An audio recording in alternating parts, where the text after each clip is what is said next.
तुम्ही म्हणणार नारळ फोडून कुठल्या देवाला चालल्या? देवाला नाही, आम्ही चाललोय गोव्याला.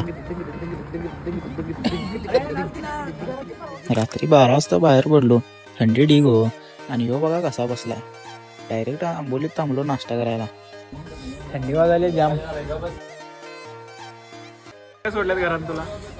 सोडल्यात आता काय सांगायचं. आली या भोगाशी असा लगेच नाश्ता करून बाहेर पडलो. सकाळी 6 वाजता सावंतवाडीत पोहोचलो. मतलबी हो जा जरा मतलबी दुनिया की सुनता है क्यों. पहिला आम्ही क्युरिन बीचला गेलो. तिथं आम्हाला केव्स बघायच्या होत्या.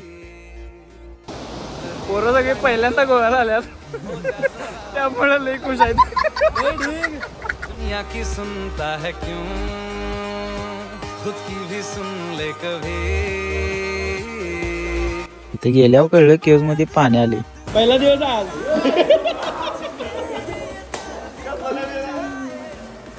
तिथनं डायरेक्ट आरंबोलला गेलो आणि पहिला रूम घेतला. काश किते मिल जावे रावा विच जी रब. आवरून लगेच पोहायला गेलो. पोहून आल्यावर 2 तास झोपलो, कारण संध्याकाळी जाणार होतो बीचला. नेक्स्ट पार्ट साठी फॉलो करा.